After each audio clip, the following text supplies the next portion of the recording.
First contact and cultural shock. Captain Sarah Chen of the Earth exploration vessel Pioneer couldn't decide whether to laugh or sigh as she stared at the holographic message floating above her command console. The alien transmission had taken 6 hours to compose what essentially amounted to hello, though it came with 300 pages of attached protocols for proper interspecies greeting procedures. Well, her XO, Commander James Rodriguez, prompted. He was fighting to keep his face neutral, but the corners of his mouth kept twitching upward. They want us to respond with. Sarah squinted at the text, a precisely calculated series of light pulses that must be emitted at exact 47-second intervals, each pulse containing embedded fractal patterns representing our understanding of universal mathematical constants. The bridge crew exchanged glances. Lieutenant Park, at Communications, finally spoke up. "Ma'am, I could just send them a video message saying hi." "Absolutely not," Sarah replied with mock seriousness. "According to this, informal communication is," she checked the text again, "a Class 3 violation of Contact Protocol 274B, subsection 12, paragraph 9. "What's the punishment?" Rodriguez asked, curious. "Mandatory attendance at a 6-month lecture series on proper diplomatic etiquette." The entire bridge crew shuddered. "Lieutenant Park," Sarah decided, "send them this message.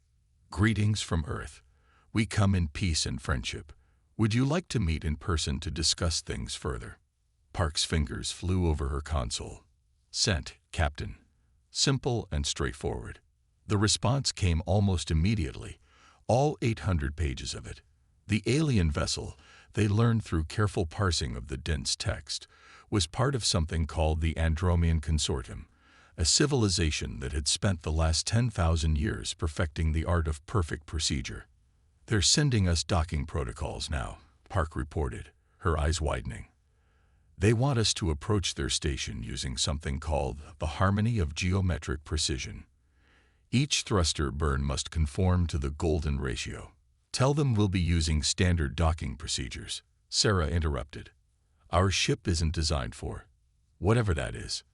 The resulting explosion of concerned messages from the consortium vessel made their communication system crash twice.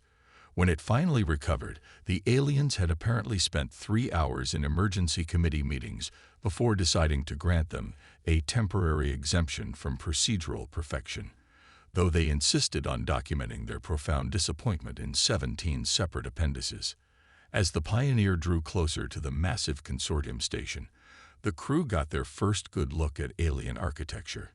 The station was a perfect dodecahedron, each face covered in intricate patterns that seemed to serve no purpose other than mathematical aesthetics. Smaller vessels moved around it in precisely calculated orbits, their paths forming complex geometric shapes in space. "It's like they turned a mathematics textbook into a civilization," Rodriguez observed. The docking procedure was an exercise in diplomatic patience. The consortium's traffic control insisted on transmitting each individual course correction as a separate mathematical proof. Sarah eventually had to turn off the main speakers when the alien controller began reciting port approach vectors in iambic pentameter. When they finally docked, irregularly according to 17 urgent messages from station control, the crew prepared for their first face-to-face meeting with the consortium representatives. The aliens had sent them a mere 1,000 pages of greeting protocols, which Sarah had skimmed before deciding to stick with a simple handshake if possible. The airlock cycled, and Sarah found herself face-to-face with First Coordinator Axel of the Andromean Consortium. The alien was tall and ethereally elegant, with crystalline features that seemed to have been designed by a geometry-obsessed sculptor. It wore what appeared to be a ceremonial robe covered in slowly shifting mathematical equations. Captain Chen, the alien's translation device, rendered its speech in perfect, if oddly formal, English. "You have committed 73 violations of basic contact protocol in the last 6 hours. This is..." There was a pause as the translator searched for the right word. "Unprecedented." Sarah smiled warmly. "First Coordinator, on behalf of humanity, I apologize for any confusion. We're still new to interstellar diplomacy, and we tend to favor practical solutions over perfect procedures.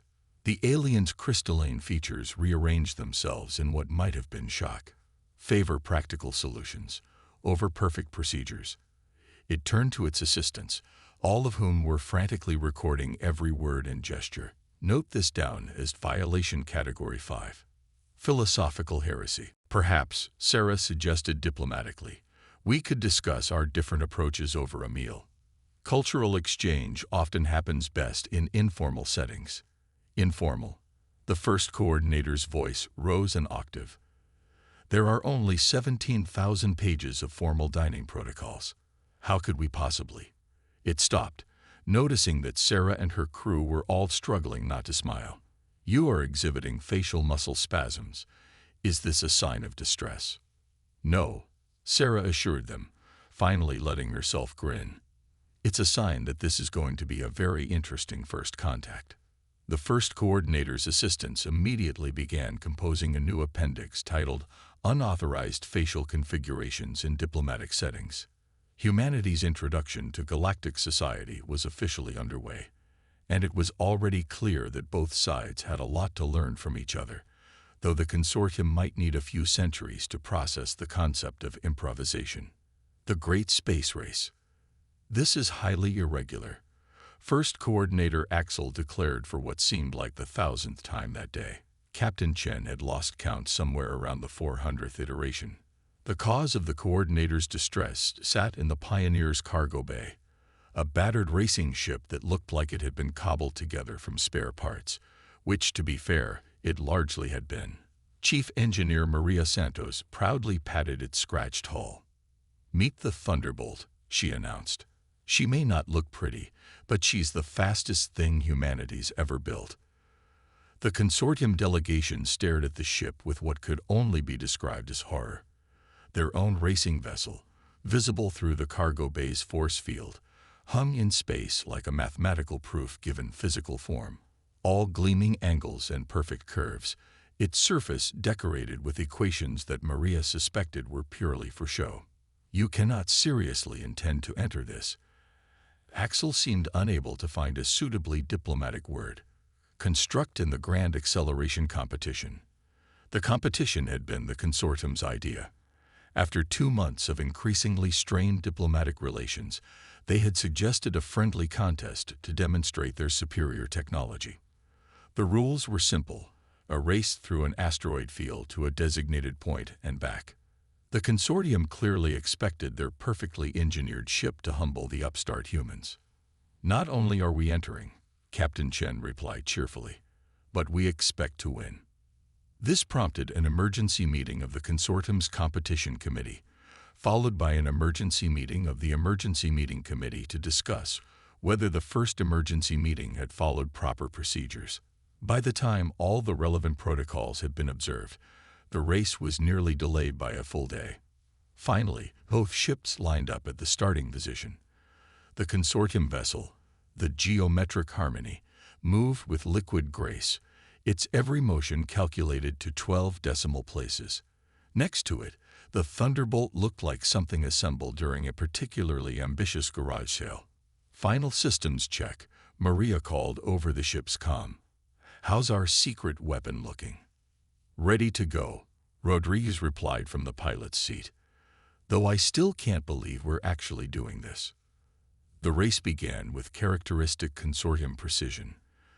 The Geometric Harmony accelerated in a perfect curve, its path through space a textbook example of efficient movement. The Thunderbolt, on the other hand, shot forward like a drunken meteor. "They're scanning us," Park reported from her sensor station. "I think they're trying to figure out how we're keeping up with them." "Wait until they see what's next," Maria grinned. "Rodriguez, show them why we named it Thunderbolt." Rodriguez engaged their secret weapon, a highly experimental drive system that the engineering team had dubbed the Slingshot. It worked on a principle that the consortium would probably consider sacrilege, using gravitational fields not as something to calculate around, but as improvised accelerators. The Thunderbolt dove toward a large asteroid, skirting its gravity well so closely that the consortium observers probably had collective heart attacks. Then, at the precise moment when conventional physics suggested they should crash, the ship's specialized field generators kicked in. The asteroid's gravity well became a cosmic slingshot, hurling them forward at speeds that had the consortium's sensors sending back error messages. "We're receiving a protest," Park announced, trying not to laugh. "They say we're violating 17 different laws of proper spaceflight, 3 fundamental principles of mathematics, and possibly several laws of physics." "Tell them we're violating Newton's laws too," Rodriguez quipped as he lined up their next gravity assist. "We're breaking them with style." The race continued, with the thunderbolt bouncing from gravity well to gravity, well like a cosmic pinball, while the geometric harmony followed its precisely plotted course. The consortium ship was a marvel of engineering, but it was engineered to perfection for known conditions. The humans had built their ship to adapt. When they reached the halfway point, the Thunderbolt was significantly ahead. The consortium vessel's attempts to follow their gravity-slinging technique had resulted in what Maria described as the most geometrically perfect panic attack I've ever seen. "They're demanding to know how we're calculating our trajectory," Park reported. Rodriguez grinned as he spun the ship through another gravity assist. "Tell them we're using an ancient human technique called eyeballing it." The return leg of the race was even more entertaining. The consortium ship's crew, clearly rattled by the humans' unorthodox approach, began making minute corrections to their perfect flight path. Each correction required recalculation, each recalculation required validation, and each validation required a minimum of 3 committee meetings. The Thunderbolt crossed the finish line a full hour ahead of their competitors. As they docked with the station, they could see the consortium's review board already assembling to begin what promised to be a weeks-long analysis of exactly how their perfect ship had lost to what they were now calling a randomly assembled collection of technological heresies. "I don't understand," Axel said later during the extremely formal victory ceremony. "Our ship's design was perfect. Its execution was perfect. Its course was perfect. That's exactly why you lost," Maria explained. "You built a perfect ship for a perfect universe. We built an imperfect ship for an imperfect universe, and we gave it the ability to adapt." But how can imperfection be superior to perfection? The first coordinator seemed genuinely distressed by the philosophical implications. Captain Chen stepped in with a diplomatic smile. "Perhaps perfection isn't about being flawless, but about being perfectly suited to the actual challenges you face." The consortium representatives spent the next 6 hours drafting a formal request to establish a committee for the investigation of practical imperfection. It wasn't exactly what the humans had been trying to teach them, but it was a start. As they watched the consortium officials file away, each taking exactly the same length stride, Sarah turned to her crew.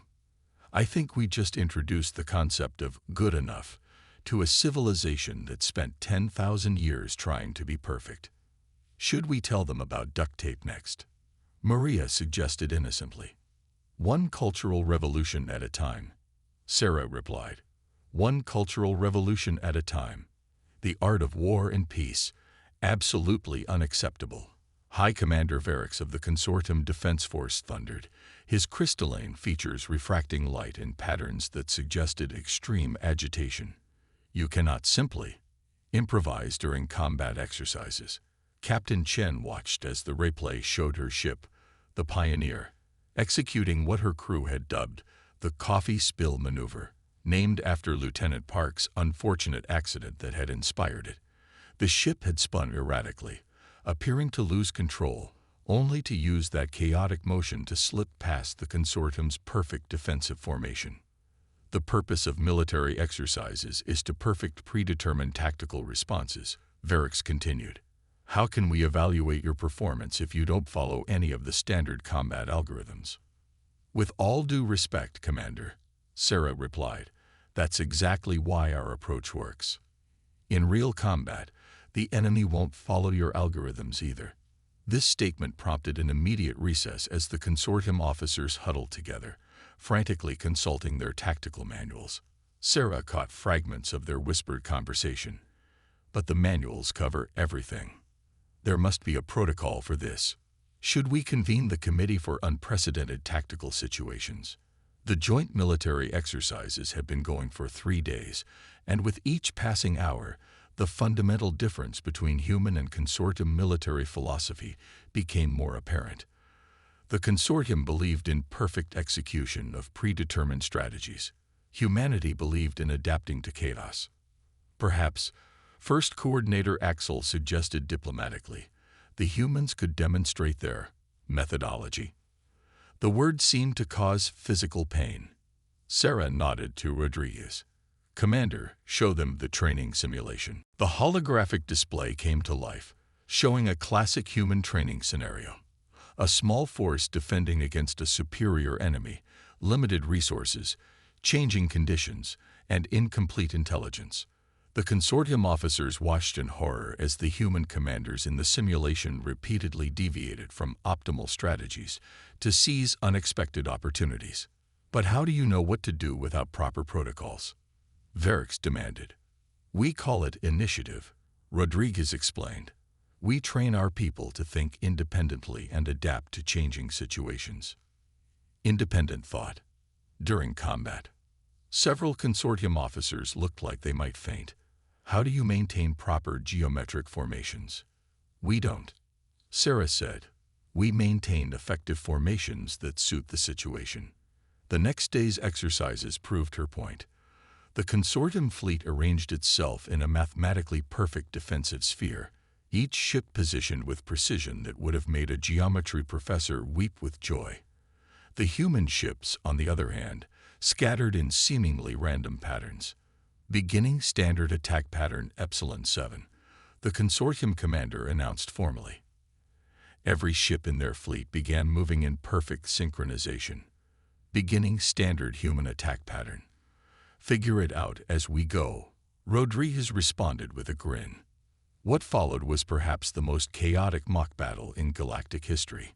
The human ships darted through gaps in the consortium formation that, according to the aliens' calculations, were too small to exploit. They used asteroids as cover. Unprofessional. The consortium protested, and even deliberately caused sensor ghosts by skimming their drive fields off space debris. Stop, Verix finally called. This is impossible to analyze. Your ships are performing actions that have no statistical precedent. That's rather the point, Sarah explained. In real combat, the side that can do the unexpected has the advantage. The consortium's tactical staff spent the next week analyzing the exercise data. Their preliminary report was 10,000 pages long and included such chapter headings as the tactical implications of chaos theory and geometric imperfection as a strategic asset. But the real breakthrough came during an informal dinner, which had required only 3 hours of protocol negotiation instead of the usual 12. A junior consortium officer, after ensuring no superior was watching, leaned toward Rodriguez. The way your ships moved, the officer whispered, it reminded me of ancient legends about the Cascade Wars, before we discovered perfect geometric combat. Our ancestors used to fight like that. Adapting, improvising. Some historians claim we were actually more effective then, but suggesting that would be heresy. Sarah, overhearing this, shared a meaningful look with her crew. The consortium's rigid adherence to perfect procedure hadn't always been their way. Perhaps, just perhaps, they were ready to rediscover some of their lost flexibility. High Commander, she addressed Verix. Would you be interested in learning about something we call asymmetric warfare? The commander's crystalline features shifted through several patterns before settling on what might have been curiosity. Would this involve violating established combat protocols? Oh, absolutely, Sarah assured him cheerfully. Verix was quiet for a long moment. Then, to everyone's shock, his features arranged themselves into something almost like a human smile. Perhaps it is time for the Consortium Defense Force to establish a committee for tactical innovation. That's not quite what we meant by innovation, Rodriguez whispered to Sarah. "Baby steps," she whispered back. "Remember, they're still processing the concept of informal dining. We can't expect them to jump straight from geometric perfection to complete tactical flexibility." As if to prove her point, Verix was already drafting a formal proposal for the committee, complete with 17 subcommittees to analyze different aspects of imperfection. But there was something different in his manner now, a hint of excitement, perhaps even anticipation. The consortium was changing, one carefully documented protocol violation at a time. The innovation revolution. First Coordinator Axel stared in disbelief at the report on his desk. According to Security Monitor Protocol 7249B, a group of young consortium engineers had been caught doing something unprecedented. They had modified their workspace design without submitting the required 47 permit applications. And that's not the worst of it. Council member Zeit reported gravely. When questioned, they claimed they made the changes because, and I quote, "It worked better this way." The horror of that statement hung in the geometrically perfect council chamber. Working engineers caring about practical results over perfect procedure. It was unthinkable, or at least it had been until the humans arrived. "There's more," Zeit continued. "We've detected unauthorized social gatherings where participants engage in an activity they call brainstorming. They generate ideas without following proper thought protocols." Across the station, in what had become known as the human quarter, Captain Chen was meeting with Maria Santos about these developments. "They're starting to experiment," Maria reported excitedly. "Yesterday, I caught a group of their junior technicians trying to repair a maintenance bot without consulting the manual. They actually asked me about human engineering principles." "How did that go?" Sarah asked. "Well, I introduced them to the concept of, if it looks stupid but works, it's not stupid. I think it broke their brains a little, but in a good way." The changes were spreading. In the military sector, Verix's Committee for Tactical Innovation had evolved beyond its original mandate. Young officers were now running irregular combat simulations that looked suspiciously like human-style war games. The committee's latest report had even suggested that perfect geometric formations might not be optimal in all combat situations, a statement that had caused several senior commanders to require medical attention. But not everyone was happy about these developments. A movement calling itself the Guardians of Geometric Perfection had emerged, demanding stricter enforcement of traditional protocols. They were particularly concerned about the growing popularity of efficiency-based modifications, a euphemism for changing things that worked poorly, even if they were perfectly designed. The crisis came to a head when a group of junior scientists submitted a proposal that sent shockwaves through the consortium hierarchy. They wanted to establish an experimental research division where they could test new ideas without first proving their geometric perfection through 12 years of theoretical analysis. "This is your fault," Council member Zeit accused Sarah during an emergency session. "Your species has infected our youth with dangerous concepts like practical application and empirical testing." "With respect," Sarah replied, "we haven't infected anyone. We've just shown them that there are different ways to approach problems." Different ways. Zeit's crystalline features rearranged themselves in patterns of maximum disapproval. "We spent 10,000 years perfecting our ways." "Perhaps," Axel interjected thoughtfully, "perfection isn't as simple as we once believed." The chamber fell silent. For the first coordinator to suggest such a thing was unprecedented. "Consider," he continued, "the human ship that won our race. By our standards, it was deeply imperfect. Yet it achieved its goal more effectively than our perfect design. What does that tell us about the nature of perfection?" The philosophical implications of this statement kept the consortium's Department of Fundamental Questions busy for months. Meanwhile, the practical revolution continued. Young consortium members began forming unofficial innovation clubs, where they could experiment with human concepts like trial and error and learning from mistakes. The most shocking development came from an unexpected quarter. The consortium's prestigious Institute of Mathematical Architecture published a paper suggesting that certain types of controlled imperfection might actually enhance the stability of their geometric designs. The paper included the heretical phrase, "form follows function," a human concept that had somehow slipped past the censors. "We're creating a monster," Rodriguez joked to Sarah as they watched a group of young consortium engineers excitedly testing different configurations for a power distribution node. "They're taking our chaos and trying to organize it." "That's not necessarily a bad thing," Sarah replied. "They're finding their own balance between perfection and practicality. It's like they're rediscovering parts of themselves they forgot long ago." The movement was gaining momentum. Even some of the more conservative council members had begun to acknowledge that certain human innovations might be worth studying, though they insisted on documenting their acceptance in triplicate and filing it with 17 different departments. "The question," Axel said during a private meeting with Sarah, "is whether we can preserve the best of who we are while embracing these new ideas. We don't want to lose our appreciation for perfection entirely." "That's the beauty of it," Sarah responded. "You're not choosing between perfection and practicality. You're finding perfect ways to be practical." The first coordinator's features shifted into what Sarah had learned to recognize as a smile. Perhaps that is what true perfection looks like, the perfect balance between order and innovation. The revolution continued, one carefully documented experiment at a time. The consortium was changing, but they were doing it their way, methodically, thoroughly, and with impeccable record-keeping.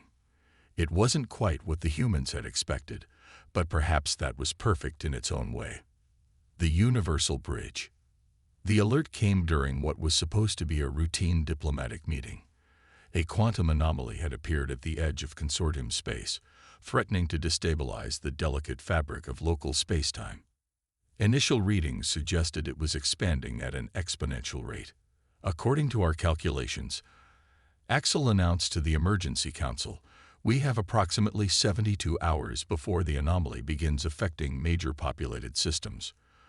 For once, no one questioned the lack of proper procedural protocols for the meeting. "Do we know what caused it?" Sarah asked, studying the sensor data. "We believe it's a natural phenomenon," Varix replied. "But our perfect geometric solutions can't contain it. The anomaly's behavior is too chaotic." The word no longer carried the horror it once had. After 6 months of human influence, the consortium had begun to accept that some problems required less than perfect solutions.